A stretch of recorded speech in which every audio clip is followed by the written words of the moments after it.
Hey everybody, here we are. We are back with another NFT weekly wrap-up video. First up, Nike have released a new platform and it's called SWOOSH.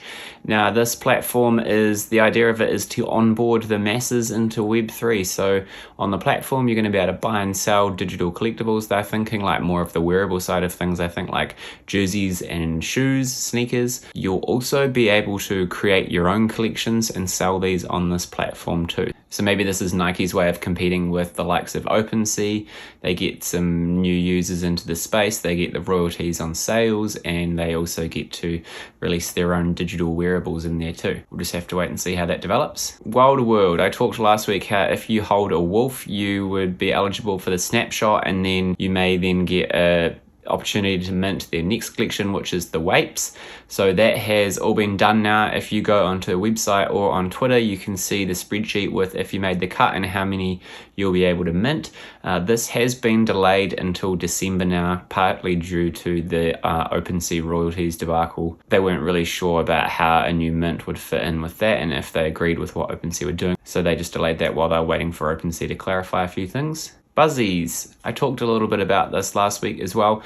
In the Probably Nothing newsletter, they said Buzzies were getting close. This week we had Alex Smealer post another leak of a Buzzy on Twitter. They look very robotic. Their eyes kind of look like headlights. I'm wondering if they're almost like a flying motorbike. Excited to see the full reveal of these whenever that may be. With FIFA World Cup just around the corner, we've had different NFT projects and partnerships announced. Cool Cats have partnered with a few brands, one of which is Inamoka Brands, and they've launched Cool Cats FC that's minting at the moment.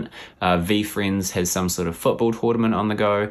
Binance just announced that they have partnered with Cristiano Ronaldo to launch an NFT, and of course we've got Altered State Machine who have got the AI League, which make sure you get your predictions in if you haven't already. This popped up on Twitter this week, but the news is actually from July 2021. So back then Sony applied for a patent and it kind of made it look like they were going to be investigating NFTs and Web3. So the patent was essentially that they would use some sort of digital ledger to be tracking digital items and any changes like changes of ownership, changes of appearance, and the metadata behind these digital items. So maybe they're going to launch their own sort of blockchain for the tracking of in-game items or in-game wearables on PlayStation. You may have seen that Adidas released a FIFA World Cup video with a couple of football stars in that, and there is a brief moment where you see a Bored Ape on a cereal box. And then also this week we had Adidas Originals launch their virtual gear collection. So we had some interesting looking jackets, like puffer jacket kind of style. We had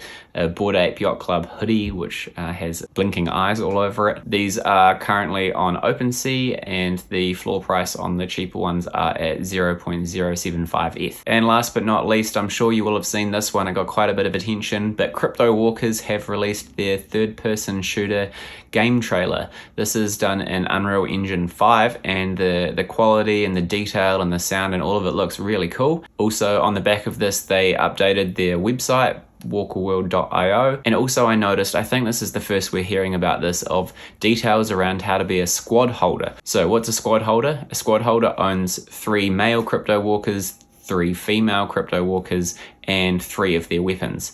And so that makes you a squad holder. You get a Discord role. You'll also get a free land parcel and I think a hover vehicle at some stage too. It looks like that's currently planned for Q2 next year. Yeah, so pretty cool to see that trailer. Next trailer that we'll probably get will hopefully be the Futureverse Fluff World trailer that they've been talking about for a while now. Cool, that's all I've got for this week. If you found this helpful, give it a share, give it a like, and we'll see you next week.